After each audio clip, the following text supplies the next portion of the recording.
College میں جہاں dance کی اور گانے کی کلاسز ہوتی تھیں ان میں ہم ٹاپر ہوتے تھے، لیکن اپنی کلاس کے ٹاپ ڈانسر، میوزک کے انتہائی شوقین اور علماء کے نام سے بھاگنے والے حضرت مولانا مفتی عبد الواحد قریشی ڈیرہ اسماعیل خان میں حضرت مولانا عبد الخالق قریشی کے بیٹے کے ہاں پیدا ہوئے۔ آپ کے دادا حضرت ذکریہ اور حضرت خلیل احمد سہارنپوری کے ساتھ رہے۔ آپ کا سلسلہ نسب 40 افراد کے بعد سیدنا ابو بکر صدیق رضی اللہ تعالی عنہ سے جا ملتا ہے۔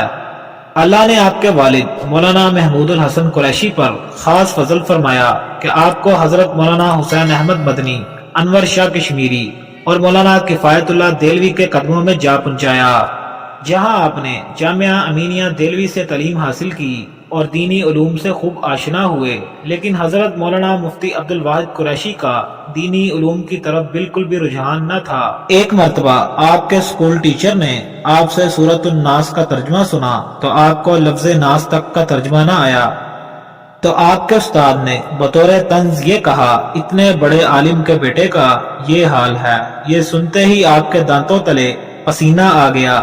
خیر، اتنی سی بات پر آپ کے دل پر ایسی چوٹ لگی کہ کچھ ہی عرصہ کے اندر آپ نے دورہ حدیث میں ٹاپ کر لیا اور تخصص پی ایچ ڈی میں اتنی مہارت حاصل کی کہ آج آپ کو دنیا مناظر اسلام مفتی عبد الواحد قریشی کے نام سے جانتی ہے۔ آپ مولانا الیاس گمن کے خلیفہ مجاز ہونے کے ساتھ ادارت النعمان کے سربراہ اور عالمی اتحاد اہل سنت کے صدر بھی ہیں۔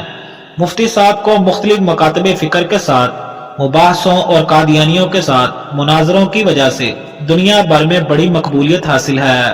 سیاسی طور پر آپ جمعیت علماء اسلام یعنی JUI کی حمایت کرتے ہیں۔ مفتی عبد الواحد قریشی سوشل میڈیا بالخصوص فیس بک اور یوٹیوب پر کافی متحرک ہیں۔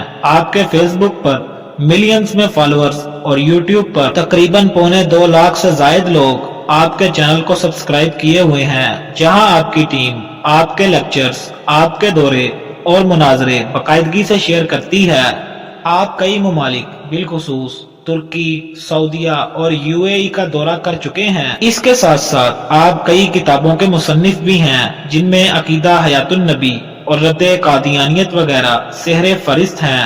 حضرت مولانا عبد الواحد قریشی نے 3 شادیاں کر رکھی ہیں اور آپ کی تینوں بیویاں انتہائی سلوک و اتفاق کے ساتھ ایک ہی گھر میں رہتی ہیں، اور آپ کی اولاد بھی دینی علوم کے حصول کے لیے مدرسہ میں زیر تعلیم ہے۔ دعا ہے کہ اللہ حضرت کا سایہ ہم پر ہمیشہ سلامت رکھے۔ نزل الفرقان على عبده ليكون للعالمين نذيرا